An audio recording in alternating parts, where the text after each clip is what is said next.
Silakan duduk Bapak Ibu Saudari, Shalom. Shalom. Mengucapkan terima kasih kepada Tuhan Yesus, juga kepada Bapak Gembala dan Bapak Wakil Gembala, juga kepada koordinator tempat ini, Pastor Yahya. Mengucapkan terima kasih sudah memberikan kesempatan pada saya untuk kembali memberitakan kebenaran firman Tuhan di tempat ini. Sebuah anugerah bagi saya untuk kembali berada di Pontianak. Puji nama Tuhan. Bapak Ibu Saudara-saudari bersuka cita, amin. Toleh kanan kirinya. Toleh berhenti dulu, noleh jangan noleh lagi. Toleh dulu kanan kirinya, toleh. Lihat baik-baik, ada yang pingsan tidak pagi hari ini? Enggak ada ya? Coba pegang pipinya masing-masing. Kita sendiri lagi pingsan tidak pagi hari ini? Pingsan enggak? Pingsan secara fisik mungkin tidak. Tetapi yang lebih bahaya, izinkan saya mengatakan pingsan secara rohani itu yang paling bahaya. Ada berapa banyak anak Tuhan yang ternyata pingsan rohaninya. Apa itu pingsan rohani? Pingsan itu tidak sadar, tidak ingat. Pingsan rohani berarti kita ternyata anak-anak Tuhan ini tidak sadar, sudah meleset. Sudah berjalan jauh daripada jalan Tuhan. Apa ciri-ciri dari anak-anak Tuhan yang pingsan rohani?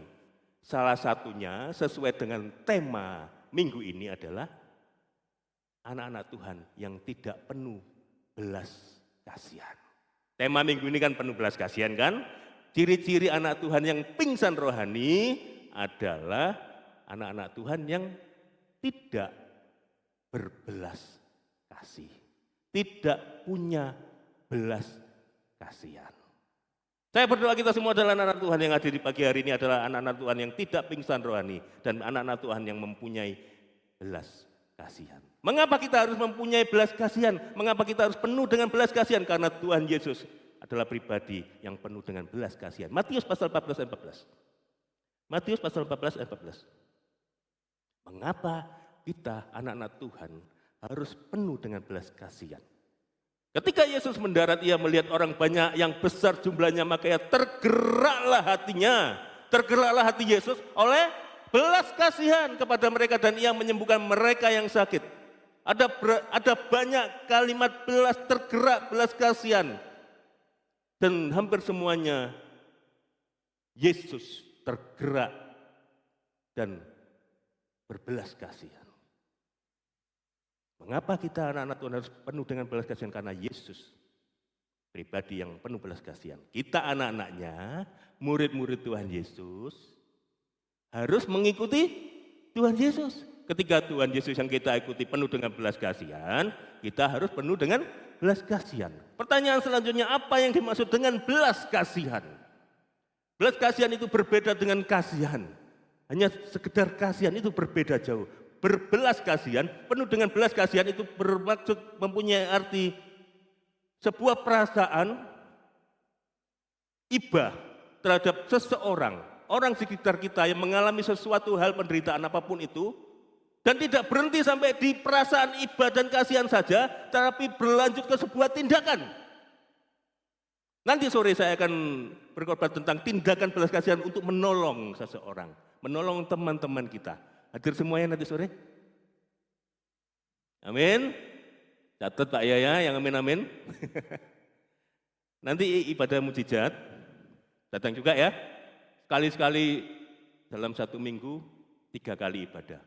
Saya kalau pelayanan di Surabaya, di sela-sela jam pelayanan saya selalu menyempatkan datang ke rumah Tuhan. Istri saya boleh tanya istri saya, nah ini sering nambah kalau datang ke rumah Tuhan. Ketika datang jam 7 gitu ya, nanti datang lagi yuk jam 10. Saya sering nambah, ada kerinduan. Ya, sekali-sekali 3 kali ibadah, amin. Catat Pak ya yang amin. Nanti ibadahnya cuma 10 menit, saya khotbah cuma 20 menit lah maksimal. Selebihnya kita berdoa dan menyembah Tuhan ya. Kembali ke tadi, belas kasihan. Perasaan iba, perasaan kasihan dan tidak berhenti sampai di sana saja tapi berlanjut ke sebuah tindakan. Seperti menolong seseorang, meringankan penderitaannya, Pagi hari ini kita fokus, kita akan membahas tentang, bukan menolong nanti sore, kita membahas pagi hari ini adalah sebuah perasaan belas kasihan, kita menyelamatkan orang, kita menyelamatkan jiwa yang tersesat, kita menerima orang-orang yang menurut dunia itu tidak layak. Kita anak-anak Tuhan harus mempunyai belas kasihan untuk menerima mereka. Dan kita juga pagi hari ini juga fokus kepada kita memberikan pengampunan, berbelas kasihan untuk memberikan pengampunan. Bapak, Ibu, saudara-saudari, ketika kita menjadi anak-anak Tuhan yang berbelas kasihan untuk menerima orang-orang yang ditolak oleh dunia, menyelamatkan jiwa-jiwa mereka, dan juga berbelas kasihan untuk mengampuni, ada dua unsur yang diperlukan untuk kita bisa berbelas kasihan seperti itu. Ada dua unsur. Ketika dua unsur ini kita tidak punyai, kita tidak akan bisa berbelas kasihan. Unsur yang pertama, 1 Petrus pasal 1 ayat 22. Unsur yang pertama adalah ketaatan. Ketika kita tidak mempunyai ketaatan, kita tidak bisa berbelas kasihan. Ketaatan akan apa? Ketaatan akan firman Tuhan. Ketaatan akan kebenaran. Karena kamu telah menyucikan dirimu oleh ketaatan kepada kebenaran, sehingga kamu dapat mengamalkan kasih persaudaraan yang tulus ikhlas. Hendaklah kamu bersungguh-sungguh saling mengasihi dengan segenap hatimu. Saya berdoa kita semua adalah anak-anak Tuhan yang mempunyai ketaatan kepada kebenaran firman Tuhan, sehingga kita bisa berbelas kasihan. Bapak, Ibu, saudara-saudari, unsur yang pertama adalah ketaatan. Dan izinkan saya mengatakan pagi hari ini ada sebuah fakta tentang ketaatan. Ketaatan akan firman Tuhan, akan jalan Tuhan. Ada sebuah fakta, ketaatan itu harus didasari, harus mempunyai dasar yang benar. Harus didasari sebuah dasar yang benar. Karena apa? Karena ketika kita taat tanpa dasar yang benar, kita hanya bisa pura-pura taat. Betul? Ketika kita taat dengan dasar yang tidak benar, kita hanya sekedar taat karena takut, karena terpaksa, karena membutuhkan imbalan. Contoh ya, seorang staf di kantor, kelihatannya taat pada atasannya. Tetapi ketika taat itu tidak dengan dasar yang benar, dia hanya pura-pura taat. Karena apa? Karena takut, karena mungkin segan, atau karena mungkin biar supaya dipromosikan, mendapatkan imbalan dan sebagainya dan sebagainya. Dan ketaatan itu adalah ketaatan yang palsu, ketaatan yang tidak langgeng, ketaatan yang tidak ori, ketaatan yang KW. Ketaatan yang KW, ada loh ketaatan yang KW. Lantas apa dasar ketaatan yang benar? Yang pertama, dasar ketaatan yang benar adalah karena kita percaya. Di Ibrani pasal 11 ayat 7 dan 8 tidak usah dibuka. Di sana dikatakan, karena iman Nuh taat. Ayat 8 mengatakan karena iman Abraham taat. Bapak, Ibu, saudari, kita taat dengan dasar kita percaya. Contoh yang gampang ya, contoh yang gampang di kehidupan sehari-hari. Saya ini semakin bertambahnya usia, jadi gampang gemuk. Ya kan? Jadi gampang gemuk. Saya makan sedikit gemuk, makan banyak tambah gemuk. Apalagi kalau pelayanan di Pontianak ini. Satu hari ini bisa 9 tempat Pak kami. Luar biasa. Jadi badan melar. Entah mengapa, karena bertambahnya usia saya gampang gemuk. Bahkan ketika masuk rumah makan, baru masuk, terus lihat menunya. Lihat menunya toh bisa tambah setengah kilo berat badan saya. Cuma lihat menu tambah setengah kilo apalagi makan. Lantas saya kehilangan kontrol dan badan saya menjadi gemuk. Sempat 80 sekian kilo pada saat itu. Lantas saya mencoba untuk diet. Dan saya ingin taat pada diet itu. Karena ketika saya tidak taat dengan program diet, saya harus percaya sama program diet itu. Ketika saya tidak percaya sama program diet itu, saya tidak akan taat. Lantas ada yang bilang, kurangi makan. Oh sudah, saya sudah kurangi makan. Saya kurangi makan teman saya. Maksudnya teman saya, makannya saya kurangi untuk saya. Ada yang bilang, kurangi makan manis-manis, betul ini betul. Tetapi saya kurang percaya, sehingga saya tidak taat. Karena apa? Ada yang bilang, lihat semut. Semut itu gak manis enggak? Ada gula, ada semut yang kurus. Ada semut yang gemuk, maaf. Jadi saya, enggak jadi. Kemudian ada yang bilang, makan banyak sayur, betul? Ini betul, ilmiah. Tapi saya kurang percaya. Karena apa? Ada yang bilang ke saya, lihat kerbau. Kerbau makannya apa? Ada yang kurus? Ada yang bilang, banyak olahraga, ini betul. Renang itu olahraga paling baik, betul. Tapi saya kurang percaya. Karena apa? Saya tidak bisa renang, Bapak Ibu Saudara. Terus ada yang bilang juga, lihat ikan paus. Ikan paus, tiap hari renang enggak? Ada yang kurus? Saya tidak percaya. Sampai suatu saat saya menemukan sebuah program diet yang menurut saya lihat, saya analisa. Dan saya percaya jadinya. Oh, ini program diet mengurangi kalori. Dan saya percaya, semenjak itu, saya taat pada diet kalori ini. Saya jadi hitung-hitungan kalau makan. Kalau makan ya Bapak Ibu Saudari, bukan hitung-hitungan dalam pelayanan. Ada di sini yang hitung-hitungan dalam pelayanan? Kalau diem berarti ada, Pak. Hitung-hitungan kalori, tiap makan dihitung kalorinya. Dan puji Tuhan, saya turun 5 kiloan, 6 kiloan lah. Saya bisa taat dengan program diet ini karena apa? Karena saya percaya. Ketika saya tidak percaya sama program diet ini, saya tidak akan taat sama program diet ini. Begitu juga dengan kerohanian kita. Nuh pada saat itu taat karena dia percaya. Disuruh buat batra yang besar, panjangnya 150 meter, lebarnya 25 meter, tingginya 15 meter. Dan dia tidak tahu apa yang terjadi, tetapi karena dia percaya, dia taat. Saya berdoa kita semua adalah anak-anak Tuhan yang memiliki dasar ketaatan yang benar, yaitu percaya. Dasar ketaatan yang benar yang lainnya adalah apa? Mengasihi. Di Yohanes pasal 14 ayat 23, tidak usah dibuka. Yesus mengatakan, jika engkau mengasihiku, engkau akan menuruti segala perintahku. Bapak-bapak, ketika engkau mengasihi istrimu, engkau taat enggak sama istrimu? Ketika engkau tidak mengasihi istrimu, engkau tidak bisa taat sama istrimu. Misalnya, Pak, jangan ke warung sana. Kenapa? Yang jualan terkenal dengan pelakor. Ketika suami tidak mengasihi istrinya, enggak taat, curi-curi ke warung sana. Betul enggak? Atau mungkin kau bisa bernyanyi, aku mengasihi engkau, Yesus, dengan segenap hatiku. Aku mengasihi engkau, Yesus, dengan segenap jiwaku. Lantas nyanyikan baik-baik selanjutnya dan renungkan baik-baik. Ku renungkan firman-Mu siang dan malam. Ku pegang perintah-Mu dan ku lakukan. Aku taat karena apa? Karena aku mengasihi-Mu di bait pertama, betul? Dan saya berdoa kita semua adalah Tuhan yang taat karena kita mengasihi. Dasar yang benar tentang ketaatan yang selanjutnya adalah, kita buka ayat di Matius pasal 13 ayat 19. Kemudian kita loncat ke ayat 23. Saya menciptakan sebuah lagu dari ayat ini. Selain dari Mazmur, saya juga mengutip dari ayat ini.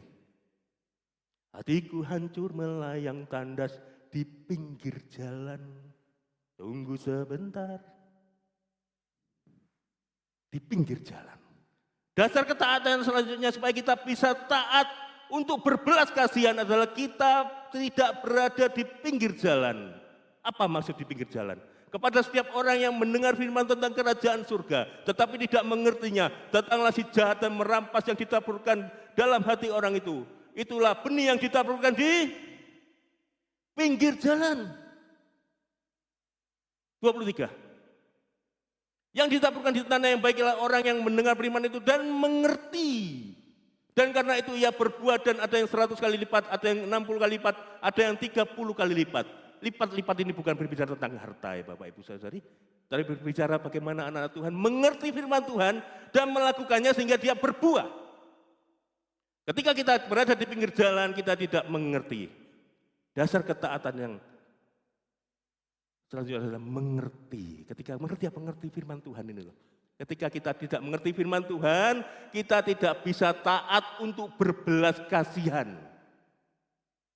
Contoh ayat yang kadang kita agak bingung. Mungkin kita agak dibingungkan bagi yang tidak mengerti. Tentang kasih. Tamparlah pipi, kanan apa kiri dulu? Kanan apa kiri dulu? Ini penting loh, kanan atau kirinya ini penting karena ada maksud di sini. Tuhan berkhotbah itu dengan jenius, ada maksud di sana. Tampar pipi kanan atau pipi kiri dulu. Kanan, lantas Tuhan Yesus bilang berikan. Nah, ketika kita tidak mengerti ayat ini, kita tidak bisa taat untuk berbelas kasih. Karena ayat ini memang ayat untuk kasih. Saya kasih contoh ya. Mudah-mudahan waktunya cukup. Nielsen mana Nielsen? Nielsen? Sen? Sen, sini Sen. Tampar pipi kanan, berikan pipi kirimu. Ini ayat tentang kasih. Di atas saja ya, biar kelihatan semua.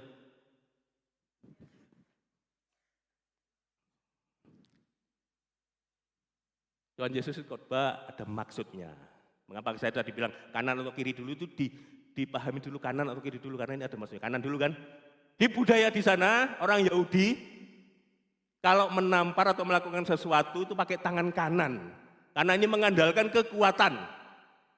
Saya ulangi ya, pakai tangan kanan karena ini mengandalkan kekuatan. Ketika dia menampar orang yang dibenci, menampar musuhnya, dia menggunakan tangan kanan tapi juga menggunakan ini, punggung tangan ini. Namparnya gini. Kalau kita kan gini biasanya ya. Ya mereka namanya gini. Ini untuk musuh. Oh musuhku, orang yang aku benci pakai ini.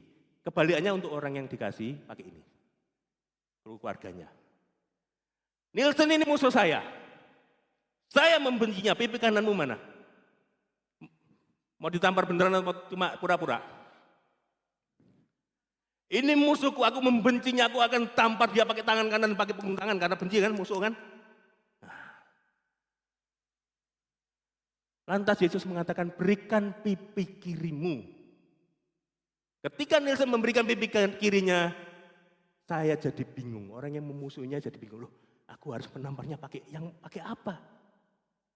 Masa begini? Jadi melambai kan saya. Jadi terpaksa saya harus pakai ini. Keluargaku, meskipun aku menamparmu, aku mengasihimu. Ini maksud ayat itu. Terima kasih Nielsen. Ketika kita tidak mengerti ayat ini, kita tidak akan bisa taat untuk mengasihi, tidak bisa taat untuk berbelas kasihan. Loh, aku ditampar pipi kanan, kok enak berikan pipi kiri yang benar, aku beri tendangan kaki kiri, betul enggak? Taat, karena kita mengerti. Dan saya berdoa kita semua adalah anak Tuhan yang memiliki ketaatan dengan dasar yang benar untuk kita berbelas kasihan. Amin Bapak Ibu Saudari. Kalau amin saya tes. Testing. Matius pasal 9 ayat 9 sampai 13. Testing untuk kita semua. Anak-anak Tuhan yang harus penuh dengan belas kasihan. Gereja Tuhan yang harus penuh dengan belas kasihan. Dengan belas kasihan untuk menerima orang-orang yang ditolak oleh dunia. Yang dihakimi oleh dunia. Jangan-jangan kita tidak penuh belas kasihan. Gereja-gereja banyak yang tidak berbelas kasihan. Menganggap orang yang berdosa itu sebagai sampah. Dan kita tidak mau seperti itu. Bila kita menjadi anak-anak Tuhan, gereja Tuhan yang menerima orang-orang yang tidak berkenan di mata dunia. Seperti Matius di awal dia berjumpa dengan Yesus. Seorang pemungut cukai yang pada saat itu adalah seorang yang jahat di mata orang Yahudi. Dan Tuhan Yesus mau menerimanya. Dan di ayat 13 Tuhan Yesus mengatakan, kita baca dulu di ayat 9 yang 13. Nanti kita baca di ayat 13 ya.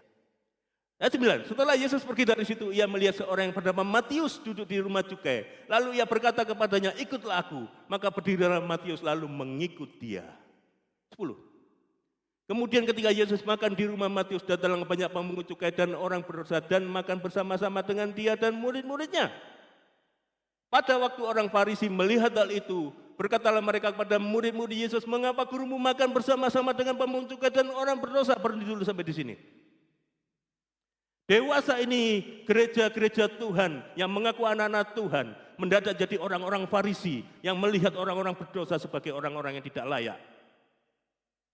Padahal Yesus melayakkan mereka ketika mereka datang dengan pertobatan yang dengan sungguh-sungguh.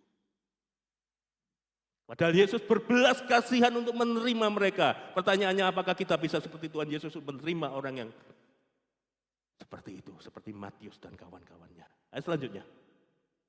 Yesus mendengarnya dan berkata, bukan orang sehat yang memerlukan tabib, tetapi orang sakit. Ayat selanjutnya. 13, dengar baik-baik. Jadi pergilah dan pelajarilah arti firman ini. Yang kukehendaki ialah belas kasihan. Yang kukehendaki adalah belas kasihan. Dan bukan persembahan, karena aku datang bukan untuk memanggil orang benar, melainkan orang berdosa. Yang kukehendaki, apakah kita bisa taat dengan apa yang dikatakan Tuhan? Yang kukehendaki ialah belas kasihan. Gereja Tuhan, izinkan saya bertanya, apakah kita mentaati kehendak Tuhan untuk berbelas kasihan? Kita bisa menerima orang-orang yang menurut dunia tidak layak, menurut orang-orang Farisi itu tidak layak. Bapak Ibu Saudara pernah baca surat Filemon? Surat Filemon ini setelah Titus, sebelum Ibrani, di perjanjian baru. Cuma satu pasal. Lah, saya ini pada beberapa 2 tahun yang lalu, setahun yang lalu mungkin, saya ini Sabtunya mau khotbah tentang Filemon, surat Filemon ini. Lah kebetulan Tuhan ini kok kasih sesuatu untuk firman Tuhan ini pedang bermata dua, Bapak Ibu Saudara. Hari Sabtu saya khotbah tentang surat Filemon. Surat Filemon ini bercerita Paulus menulis surat kepada Filemon. Dia bertemu seorang bernama Onesimus di penjara. Onesimus ini adalah bekas budak dari Filemon yang melarikan diri karena mencuri harta Filemon. Terus ketemu Paulus di penjara, bertobat, diinjili Paulus. Lantas Paulus menulis surat kepada Filemon. Mon gitu katanya. Apa Fil gitu ya mungkin ya. Ini Onesimus ini sekarang jadi murid kesayanganku loh. Aku minta izin mestinya untuk dia melayaniku, tapi aku lebih baik nulis surat ini, terimaan kembali loh Onesimus ini, dia sudah bertobat. Intinya seperti itu.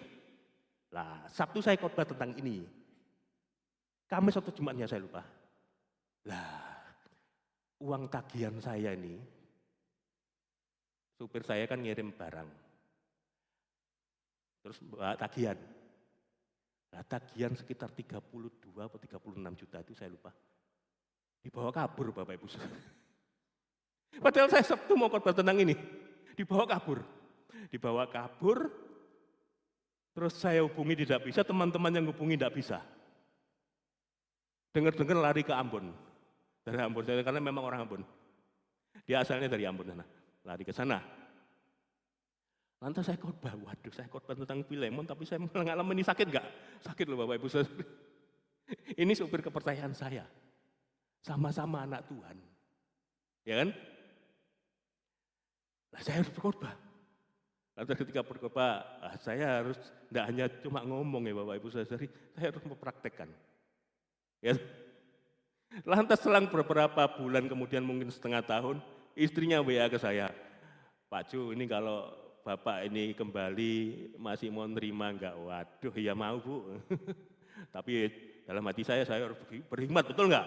Berhikmat, nanti saya kasih pekerjaan yang tidak berhubungan sama uang, betul? Nah, singkat cerita dia datang, kembalikan uangnya, kembali Bapak Ibu Saudari, kembali. Dan saya mau menerima dia, tetapi akhirnya dia tidak jadi kerja di tempat saya, karena dia memilih untuk menjadi apa ya, jual makanan apa gitu loh. Tapi intinya saya menerima. Saya mencoba untuk taat, untuk berbelas kasihan kepada orang yang sudah bersalah. Testing untuk kita semua. Di sini ada ibadah khusus pria, Pak? Belum ada ya. Saya doakan ada ya nanti ya. Kita testingnya begini, ibu-ibu ini ya, testing untuk ibu-ibu. Ada jemaat baru beberapa waktu yang lalu. Nah kita tahu semua ini mantan, maaf, wanita yang nggak benar, sebutannya apa di sini ya? Ya PSK gitu ya, mohon maaf ya. Nah dia itu mantan PSK yang bertobat, benar-benar bertobat, betul? Mau dibaptis, terus belum melayani kan, bertobat, baptis, terus mengikuti ibadah, rajin ibadah, ikut FA. Selama setahun lah ya, setahun. Terus boleh nggak ngelayani? Boleh Pak ya?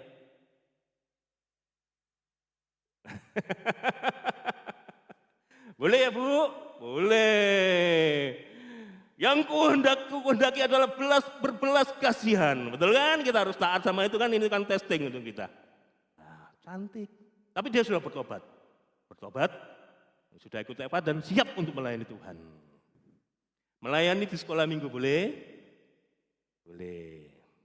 Melayani di ibadah umum boleh? Melayani di ibadah khusus pria boleh enggak? Melayani loh Pak, maksud enggak boleh. Yang ku kehendaki adalah berbelas kasihan. Ini orang sudah bertobat, bukan pura-pura bertobat, sudah benar-benar bertobat. Ini PR untuk kita semua, apakah kita berbelas kasihan, menerima orang yang berdosa, yang sudah bertobat berbalik arah. Ya kan? Ini PR, testing. Yang kedua, unsur kedua selain ketaatan, supaya kita bisa berbelas kasihan, unsur yang kedua adalah kesetiaan. Ketika kita tidak setia, kita tidak bisa berbelas kasihan. Maksudnya setia seperti apa? Setia seperti Yesus. Ketika kita tidak setia seperti Yesus, kita tidak akan bisa berbelas kasihan. Ada juga fakta yang menarik tentang kesetiaan. Ada dua fakta tentang kesetiaan. Yang pertama, di Amsal 20 ayat ke-6, tidak usah dibuka. Di sana dikatakan, banyak orang mengatakan dirinya baik hati, tetapi orang yang setia siapa yang menemukannya? Banyak orang yang mengatakan dirinya baik hati, atau mungkin dia memang baik hati, atau pura-pura baik hati. Banyak. Tetapi Alkitab saya mengatakan, orang yang setia, siapakah yang menemukannya? Kita bisa melihat, oh banyak loh orang ini baik, kelihatannya baik, atau memang dia baik. Dulu tuh dia pelayanan Tuhan yang baik loh. Kenapa dia tidak kok sekarang menjadi tidak baik? Dia dulu seorang pelayan Tuhan yang baik. Mengapa dia sekarang menjadi seperti ini? Karena apa? Karena dia tidak setia. Atau ibu-ibu mungkin bernyanyi, dulu segenggam emas kau pinang daku, dulu kau obral janji di depan saksi, wow. Namun sekarang Bu, namun sekarang tinggal cerita ditelan dusta, wow lagi. Dulu dia baik, suami yang baik, tetapi kenapa sekarang dia mengkhianati? Karena dia tidak setia. Itu nanti ya. Itu nanti. Fakta yang pertama, banyak orang yang tidak setia. Fakta yang kedua, ini PR kita semua, dengar baik-baik. Fakta yang kedua, kita kadang menuntut orang itu setia. Betul? Kita menuntut suami kita setia, kita menuntut istri kita setia, kita menuntut anak kita setia, kita menuntut orang tua kita setia, kita menuntut koordinator Betani Yestoya Pontianak setia, betul? Kita menuntut orang setia, tetapi ketika kita mendapati orang itu ternyata tidak setia, hati-hati, jangan-jangan kita bisa cut itu bahasa Indonesia apa? Ikut tidak setia. Saya ulangi, ketika kita mendapati orang yang tidak setia, jangan-jangan kita ikut tidak setia. Contoh yang tadi, Ibu-ibu, kalau ketahuan suaminya selingkuh, Mohon maaf ya, ibu-ibu mendapati suaminya selingkuh, suaminya ketahuan selingkuh. Apa yang respon ibu-ibu? Wow, dia 11, kita 12. Luar biasa. Oh gitu ya, ada lagunya, saya enggak hafal lagunya. Suaminya kan tidak setia kan? Lantas responnya ibu itu, dia 11, saya 12. Respon yang lain, mungkin ada yang lain responnya. Dia apa kan? Dicuekin, wah ini masih ringan. Oh dibuang. Saya pernah khotbah di Kesamben di Jawa Timur. Ada yang bilang rambutnya dijambak, bahasa Indonesia apa ya? Rambutnya diginikan, terus dibentur-benturkan tembok atau ya, kejam Bapak Ibu. Ada yang dipukuli pakai botol aqua yang masih penuh, 1,5 liter dipukuli gitu. Nah, ketika respon ibu-ibu seperti itu, atau mungkin bernyanyi pulangkan saja itu tadi, aku pada ibuku atau ayahku. Ketika respon ibu-ibu seperti itu, ibu-ibu juga tidak setia. Kenapa? Yesus setia di segala situasi kepada siapapun, termasuk orang yang sudah tidak setia. Ketika ibu-ibu suaminya kedapatan selingkuh, suami tidak setia, betul 100% tidak setia, tapi ketika respon ibu-ibu seperti itu, termasuk tidak setia, tidak seperti Yesus. 1 Yohanes ayat 1, pasal 1 ayat 19, maaf.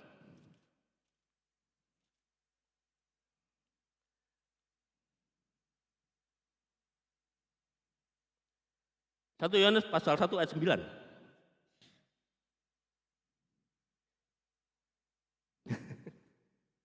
Setia untuk selalu berbelas kasihan seperti Yesus. 1 Yohanes pasal 1 ayat 9. Dengan baik-baik ya Bapak Ibu Saudari. Konsentrasi penuh. Bagi yang mulai Januari 2024 sampai hari ini tanggal 25 Agustus 2024 tidak pernah bikin dosa, tidak pernah bikin salah. Tolong bacakan kita semua dengan keras. Saya ulangi, konsentrasi penuh. Bagi yang tidak pernah bikin dosa, yang tidak pernah buat kesalahan, mulai 1 Januari sampai Agustus 2024 ini, silakan baca dengan keras. 1, 2, 3.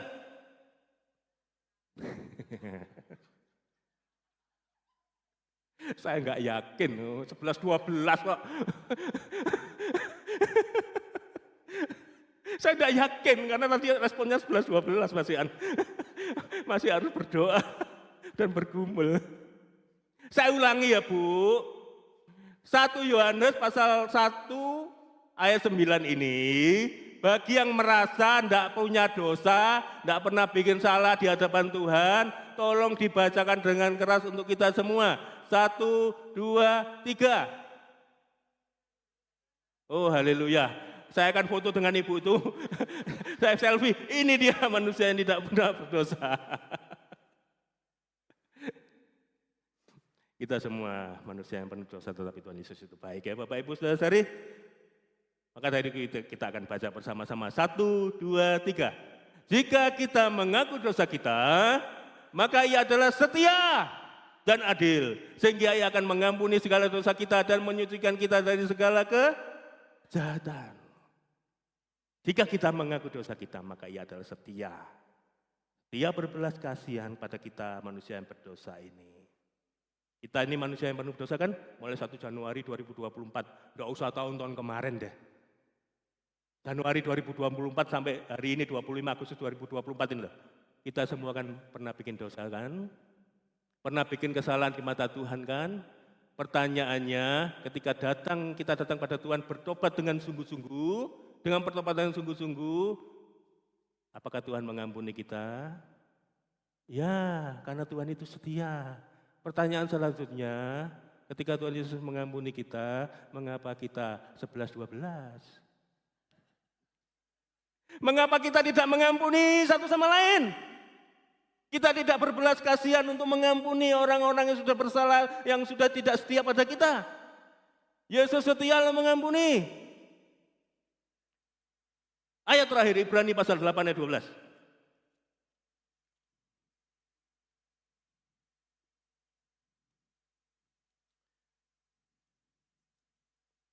Yesus setia mengampuni.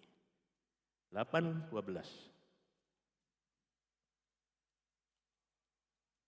Tapi sakit loh Pak. Sakit. Dia sudah menyakitiku, betul?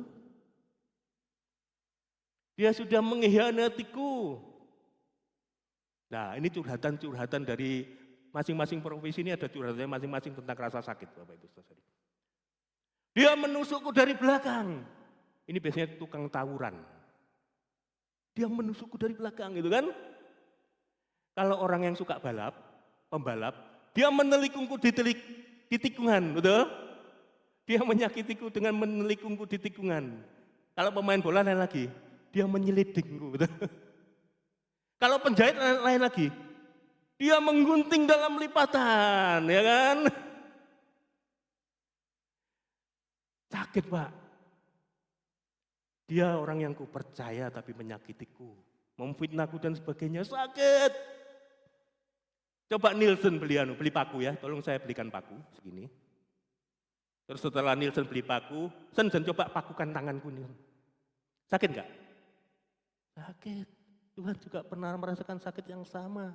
Ketika Tuhan Yesus mengampuni, mengapa kita ingin menjadi seperti lebih tinggi dari Tuhan Yesus? Lebih dari Tuhan Yesus kan kita? Yesus mengampuni loh. Kita enggak mengampuni, itu kan namanya lebih dari Tuhan Yesus. Ibrani pasal 8 ayat 12. Sebab aku menaruh belas kasihan terhadap kesalahan mereka dan tidak lagi mengingat dosa-dosa mereka. Tuhan itu setia, menaruh belas kasihan terhadap kesalahan kita semua dan tidak mengingat-ingat dosa. Maksud Tuhan tidak ingat Pak? Ingat. Maksudnya tidak mengingat ini tidak memperhitungkan lagi, gitu maksudnya ya. Bapak Ibu Saudari, kalau lihat tangan saya ini ada sesuatu kalau saya dekat ya. Ini normal. Normal ini. Ini tidak normal. Ini tulang saya ini masuk ke dalam. Dulu saya ini suka olahraga tinju. Tapi saya belum pernah bertinju tapi cuma sansak. Tinju sansak. Ya kan? Suatu saat orang yang paling dekat sama saya pada saat itu mengkhianati saya. Mengkhianati saya. Saya tidak menduga dikhianati seperti itu. Lantas karena saya tidak pernah memukul orang, saya memukul tembok. Tembok, dua-duanya saya pukul tembok, berdarah semua.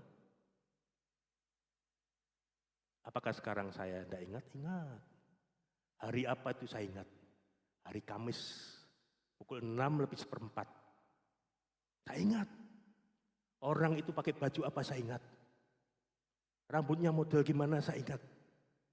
Ingat. Tapi sekarang saya tidak memperhitungkan lagi. Dulu saya sebelum bertobat saya memukul tembok. Dia mengkhianati saya 5 kali. Saya maafkan dikhianati lagi, saya maafkan dikhianati lagi, saya maafkan dikhianati lagi. Saya memukul tembok sampai pukul tembok ke-5. Saya bilang, aku sudah tidak bisa memukul tembok lagi. Tanganku sudah cacat.